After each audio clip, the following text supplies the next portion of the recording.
கல்கிசன் நீதிமன்ற வளவில் கடமையிலிருந்த போலீஸ் உத்தியோகத்தர் ஒருவருக்கு சட்டத்தரணி ஒருவர் ஏதோ ஒரு விடயத்தை அடிப்படையாக கொண்டு மோசமான வார்த்தை பிரயோகங்களை மேற்கொண்ட சம்பவம் கடந்த 10ஆம் தேதி இடம்பெற்றுள்ளது. சட்டத்தரணியினால் போலீஸ் உத்தியோகத்தரை அச்சுறுத்தி பலாத்காரம் பிரயோகிக்கப்பட்ட சம்பவம் காணொலி காட்சிகளின் வழக்கு தடய பொருட்களாக பெற்றுக் கொள்ளப்பட்டுள்ளதுடன் சம்பவம் இடம்பெற்ற போது அங்கிருந்த நபர்கள் பலரிடம் வாக்குமூலங்கள் பதிவு செய்யப்பட்டுள்ளதாக போலீசார் தெரிவித்தனர். இச்சம்பவம் தொடர்பாக கல்கிச தலைமையக போலீசார் மேலதிக விசாரணை மேற்கொண்டுள்ளனர். சம்பவம் இடம்பெற்ற போது குறித்த சட்டத்தரணி தொலைபேசி ஊடாக போலீஸ் அதிபரை தொடர்பு கொள்ள முற்பட்டதாகவும் அதுக்கு ஏற்றாற்போல் அவருடைய கூற்றுக்கள் சமூக ஊடகங்களில் பகிரப்பட்டுள்ளதாகவும் போலீசார் தெரிவிக்கின்றனர்.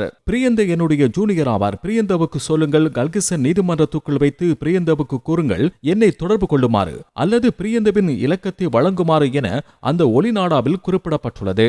இதனூடாக இந்த சட்டத்தரணி போலீஸ் அதிபரை நேரடியாக தொடர்பு கொண்டு இச்சம்பவத்துடன் தொடர்புடைய போலீஸ் அதிகாரியை கைது செய்வதற்கு நடவடிக்கை எடுக்கப்பட்டுள்ளதாகவும் தவறான கருத்தை சமூகமயப்படுத்தியுள்ளதாகவும் போலீஸ் தலைமையகம் தெரிவித்துள்ளது. எனினும் இச்சம்பவம் தொடர்பாக அந்த சட்டத்தரணிக்கும் போலீஸ் அதிபருக்கும் இடையே எந்தவித தொலைபேசி உரையாடலும் இடம்பெறவில்லை என போலீசார் தெரிவித்துள்ளனர்.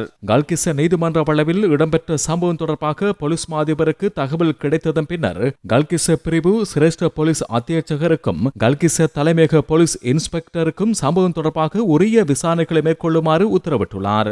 எந்தவொரு சந்தர்ப்பத்திலும் சம்பவம் தொடர்பாக போலீஸ் உத்தியோகத்தரை கைது செய்வதற்கு போலீஸ் அதிபர் உத்தரவு வழங்கவில்லை என போலீஸ் தலைமையகம் அறிவித்துள்ளது. அத்துடன் போலீஸ் அதிபரினால் இந்த சிரேஷ்ட போலீஸ் அதிகாரிகளை தொடர்பு கொள்ளும் போது சம்பவம் தொடர்பாக போலீஸ் உத்தியோகத்தர்கள் கைது செய்யப்பட்டு நீதிமன்றத்தில் ஆஜர்படுத்தப்பட்டிருந்ததாக போலீஸ் தலைமையகம் தெரிவித்துள்ளது. இச்சம்பவத்தை தொடர்ந்து கல்கிச நீதிமன்ற வளவில் அமைதியின்மை ஏற்பட்டதுடன் இதனால் நீதிமன்ற நடவடிக்கைகளுக்கும் இடையூறு ஏற்பட்டது. அத்துடன் இச்சம்பவத்தை அடிப்படையாக கொண்டு நீதிமன்ற நடவடிக்கைகளில் ஈடுபட்டிருந்த சட்டத்தரணிகளும் எதிர்ப்பை தெரிவித்துள்ளனர். அப்போது கல்கிச நீதவானினால் இச்சம்பவத்துடன் தொடர்புடைய அதிகாரிகளை உடன் கைது செய்து நீதிமன்றத்தில் ஆஜர்படுத்துமாறு கல்கிச பிரிவு சிரேஷ்ட போலீஸ் அத்தியட்சகருக்கு உத்தரவிட்டதன் காரணமாக இந்நிலைமை நீதிமன்ற வளவில் ஏற்பட்டதாக போலீசார் தெரிவித்துள்ளனர்.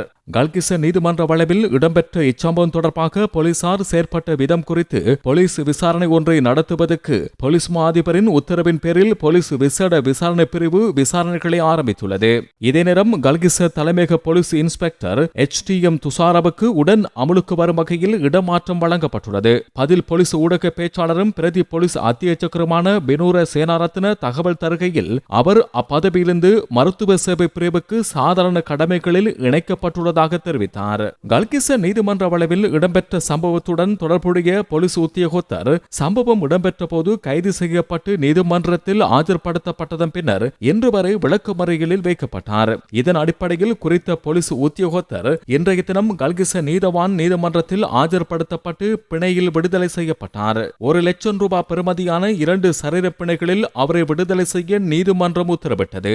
பிணையில் விடுதலை செய்யப்பட்ட போலீஸ் உத்தியோகத்தர் நீதிமன்ற வளவிலிருந்து வெளியேறும் போது அவரை வரவேற்பதற்கு பெரும் எண்ணிக்கையிலானோர் அவ்விடத்தில் கூடியிருந்தனர். போலீஸ் உத்தியோகத்தருக்கு அங்கு மகத்தான வரவேற்பு அளிக்கப்பட்டது.